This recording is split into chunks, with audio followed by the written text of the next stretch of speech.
کہ قلم کے ذریعے، قلم کے معنی کاٹنا اور چھانٹنا ہوتا ہے، تو قلم تراشے جاتے تھے.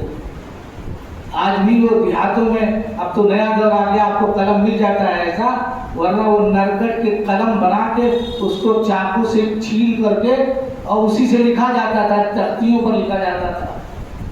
اور یہ کاتب حضرات جو کتابیں لکھتے تھے اسی سے لکھا کرتے تھے. تو یہ چیز الذی علم بالقلم، جس نے قلم کے ذریعے علم سکھایا، علم الانسان ما لم یعلم، انسان کو وہ چیزیں سکھائی جو نہیں جانتا تھا.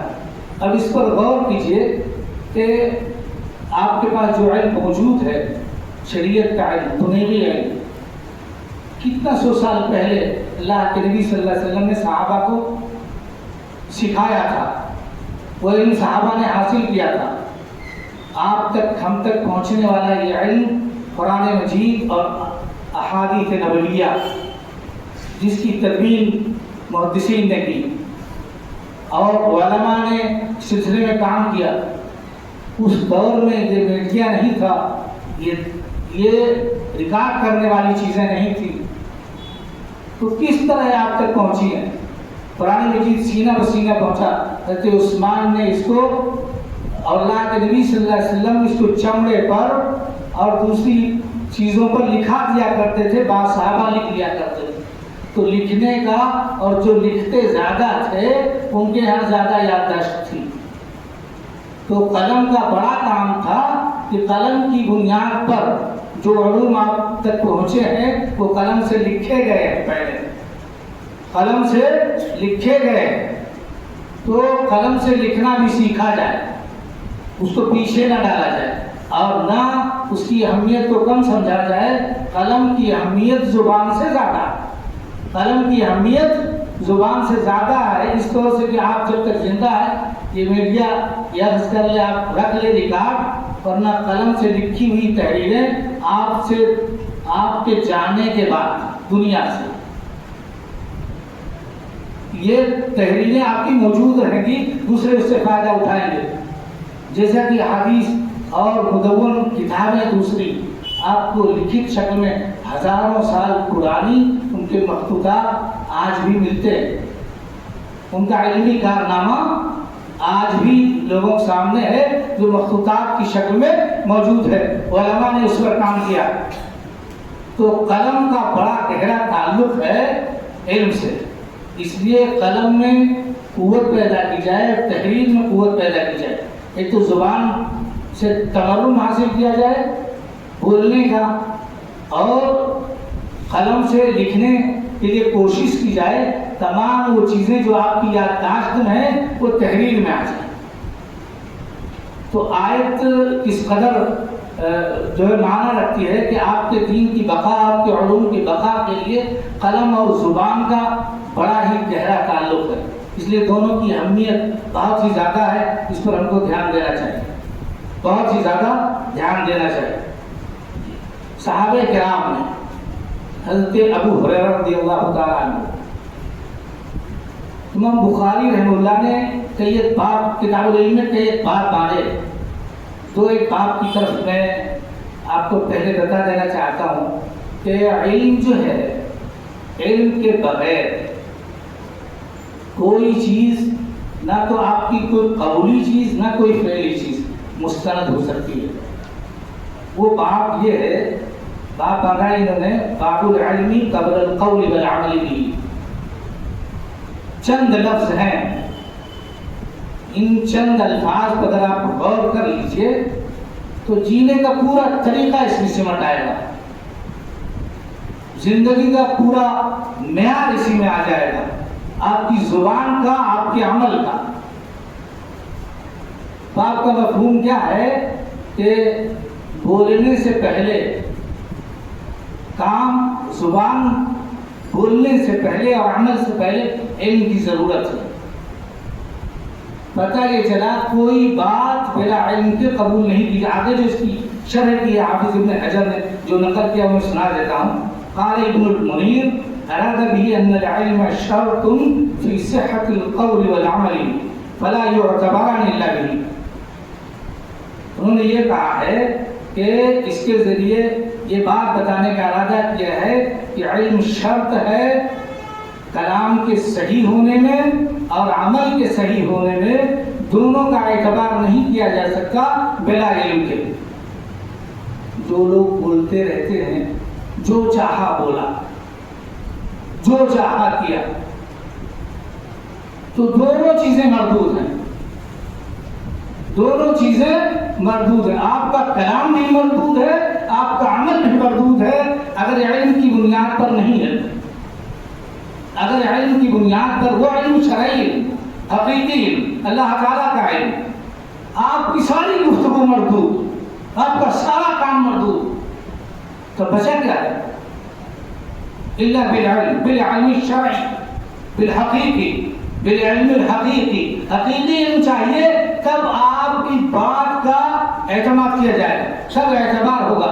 قابل اعتماد آپ کی بات اس وقت ہوگی جب وہ علم کی بنیاد پر ہو، قرآن و حدیث کی بنیاد پر ہو، حقیقی علم جو وحی کی بنیاد پر ہے، تب آپ کی بات مانی جائے گی اور تب آپ کا عمل درست مانا جائے گا۔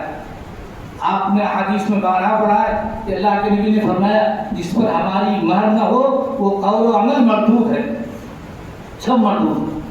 تو رسول اللہ کی مہر نہ ہو، کتاب اللہ کی مہر نہ ہو، اگر اب ایک چھوٹا سا باب ہے، چھوٹا سا باب ہے جس نے زبان پر پابندی لگا دیا بک بک کرنے والوں پر،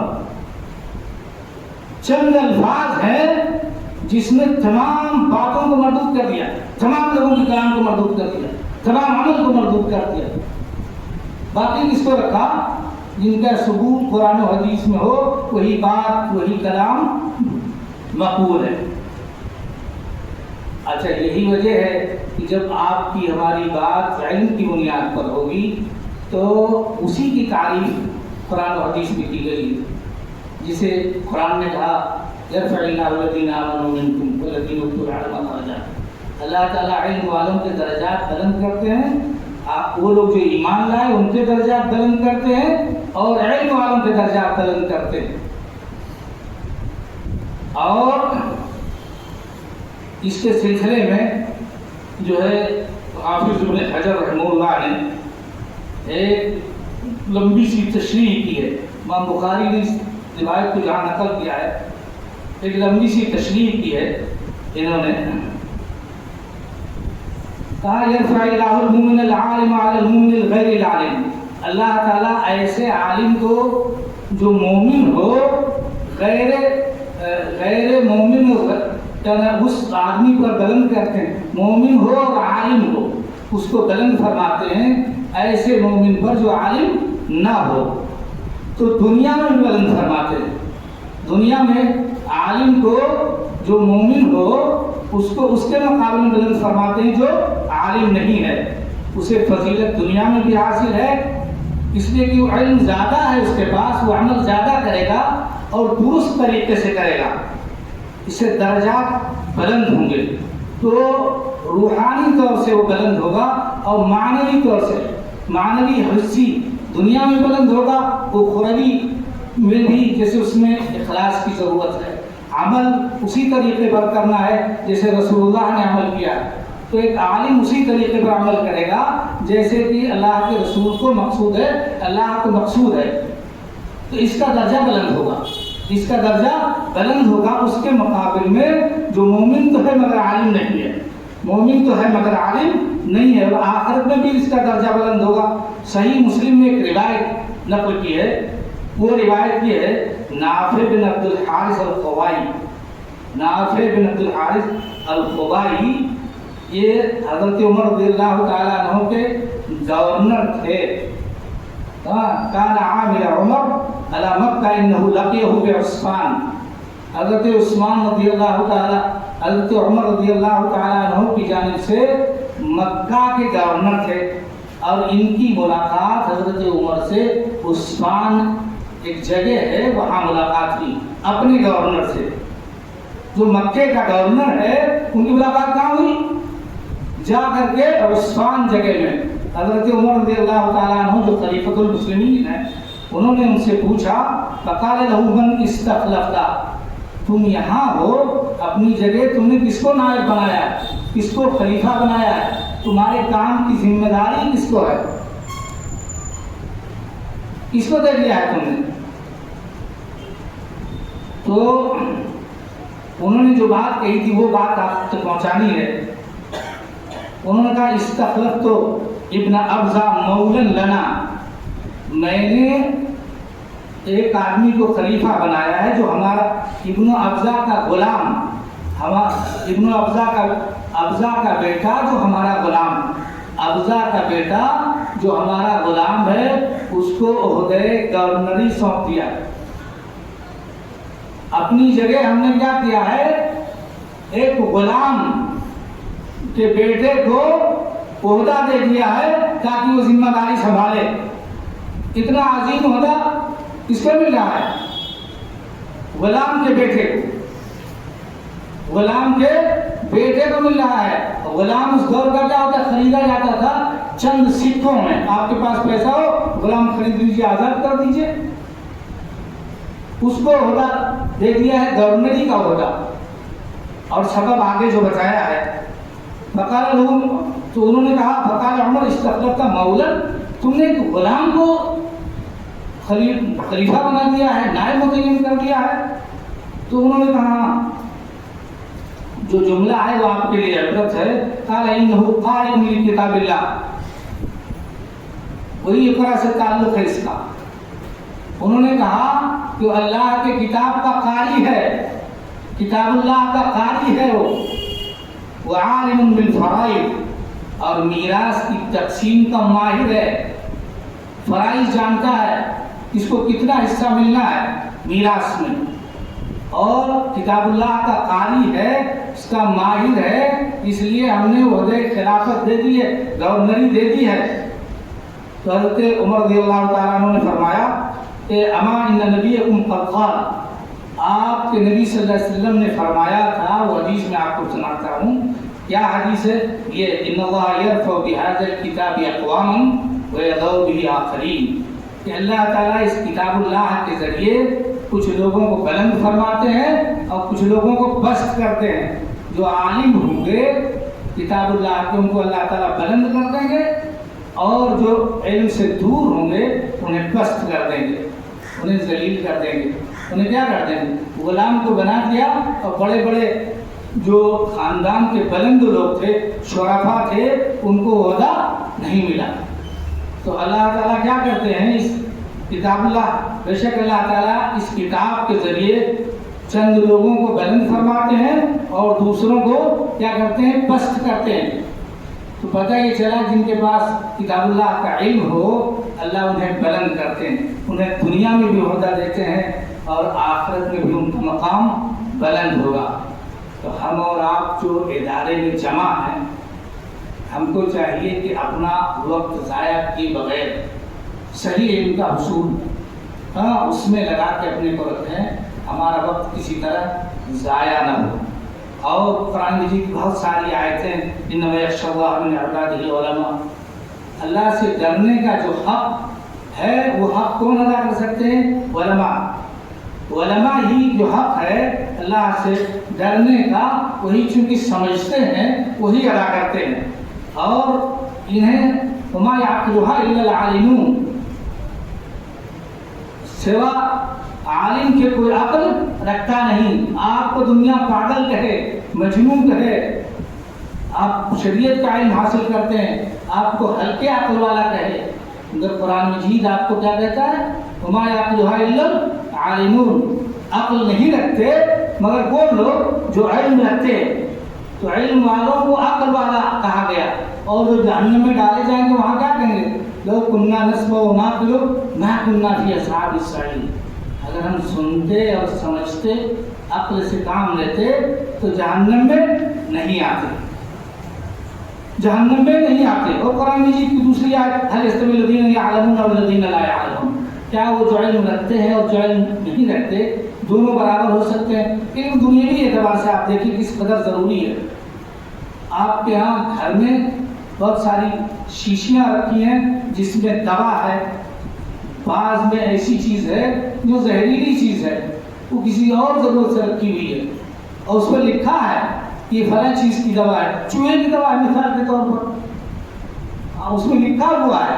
اگر آپ کو پڑھنا نہیں آتا تو آپ جہاں شہد استعمال کرتے ہیں اسے ڈال کے دوا میں کھا لیں گے، تو نتیجہ کیا ہوگا؟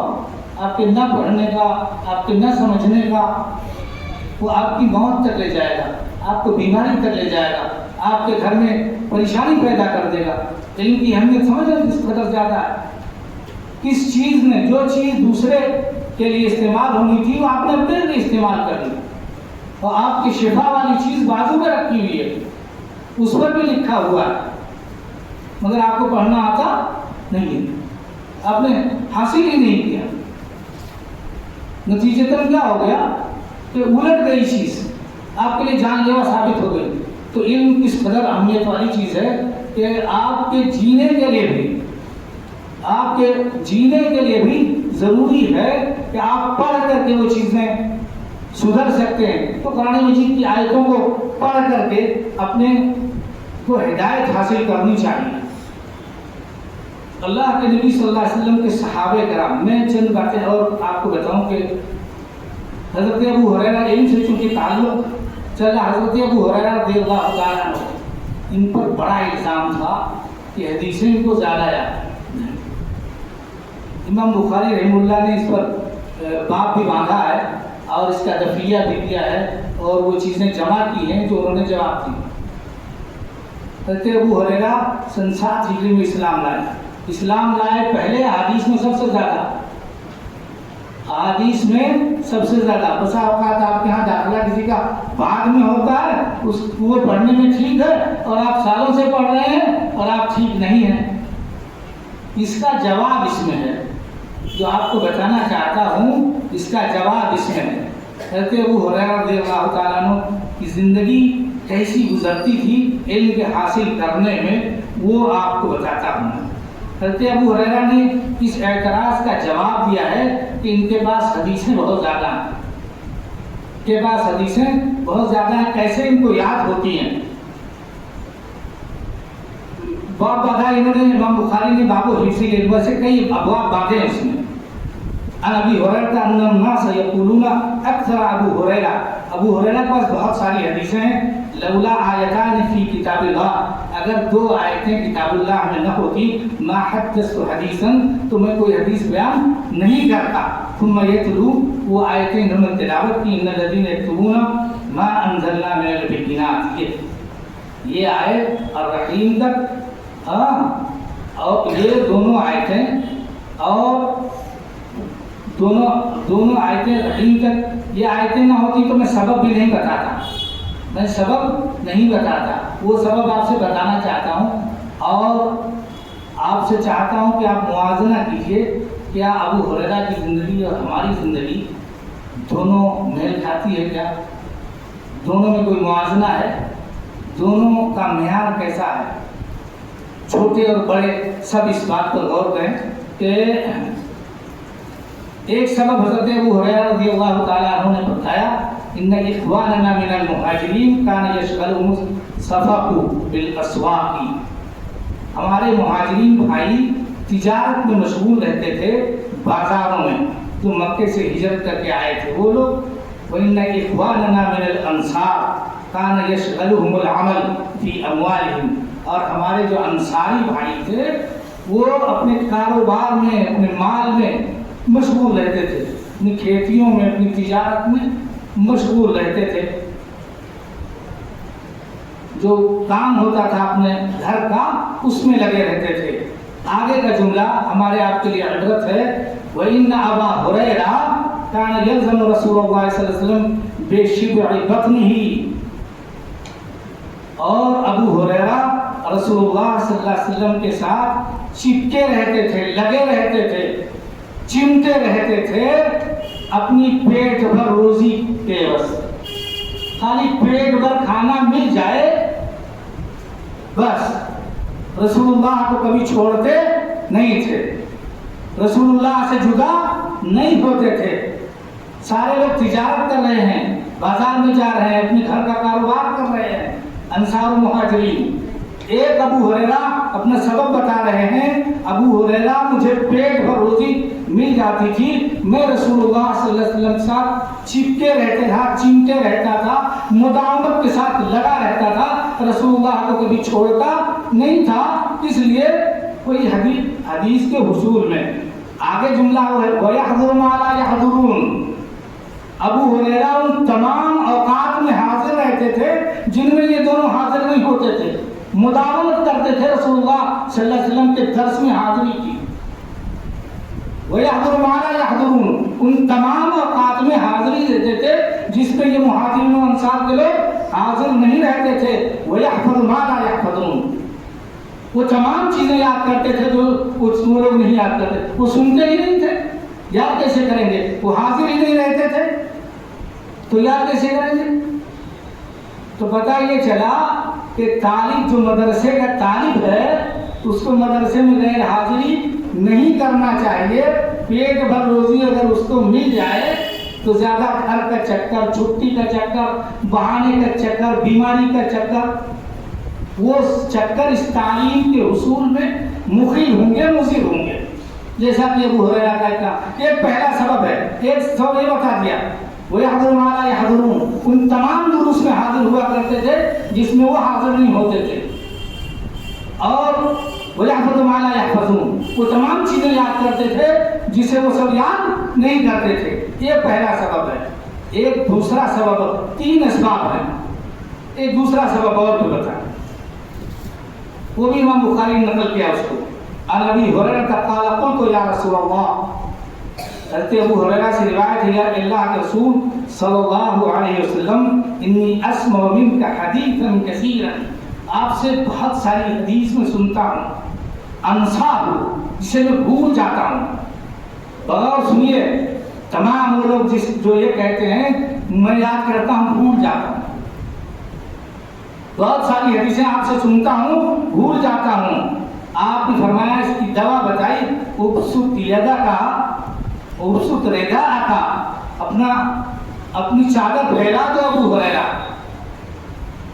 اپنی چادر پھیلا دو ابو ہریرہ، فبسطتہ، بس میں نے وہ چادر پھیلا دی، فغرفا بیدیہ، اپنے دونوں ہاتھوں سے ایک لپ آپ نے اس پہ رکھ دیا، ثم قال ضمہ، پھر کہا اس کو سمیٹ لو، فضممت، میں نے سمیٹ لیا، فما نسیت شیئا بعدہ، اس کے بعد میں کبھی بھی حدیث رسول اللہ سنی اور بھولا نہیں۔ یہ چیز تو آپ کو ملنے والی نہیں کہ رسول اللہ موجود نہیں ہے، یہ رسول اللہ نے کیا تھا، مگر بزرگوں سے دعائیں لے سکتے ہیں، مگر بزرگوں سے دعائیں لے سکتے ہیں خدمات کر کے۔ وہ اگر خدمات ان کی کریں تو آپ کے لیے دعا کریں گے، جو علم کے حصول میں ممید و معاون ثابت ہوگی۔ دعائیں بزرگوں کی، آپ کے گھر میں دادا، نانا، دادی، اساتذہ کرام، بزرگان، سب کی خدمت کر کے دعائیں لینے میں آپ کو علم کے حصول میں ممید ثابت ہوگی۔ ایک تیسری چیز جو حضرت ابو ہریرہ رضی اللہ تعالیٰ عنہ کو جو ہے سبب بنی حدیثوں کی یاد کرنے کا، جسے مستدرک حاکم نے نقل کیا ہے، حافظ ابن حجر نے فتح الباری میں سے نقل کیا ہے، وفی المستدرک للحاکم من حدیث زید بن ثابت، مستدرک حاکم میں زید بن ثابت کی ایک حدیث ہے، یہ قال کنت انا و ابو ہریرہ، میں اور ابو ہریرہ، وہ آخر عند النبی صلی اللہ علیہ وسلم، اور ایک دوسرے تین آدمی، یہ تینوں آدمی رسول اللہ صلی اللہ علیہ وسلم کے یہاں حاضر ہوئے، حضرت ابو ہریرہ حاضر ہوئے، اور کون؟ زید بن ثابت اور ایک تیسرے آدمی، تینوں اللہ کے نبی صلی اللہ علیہ وسلم کے پاس حاضر ہوئے۔ فقال، آپ صلی اللہ علیہ وسلم فرمایا ادعوا، تم دونوں دعا کرو، دعا کرو تم لوگ۔ فدعوت انا، تو زید بن ثابت نے کہا کہ میں نے دعا کی، وہ صاحبی اور ہمارے ساتھی نے دعا کی، ہمارے دوست نے۔ ابو ہریرہ وَأَمَّنَ النبی صلی اللہ علیہ وسلم، اور نبی صلی اللہ علیہ وسلم نے آمین کہی، دعا کرتے رہے، جتنی دعا کر سکے سب کر، نہ جانے کتنی دعائیں کی، اور اللہ کے نبی صلی اللہ علیہ وسلم نے آمین کہی۔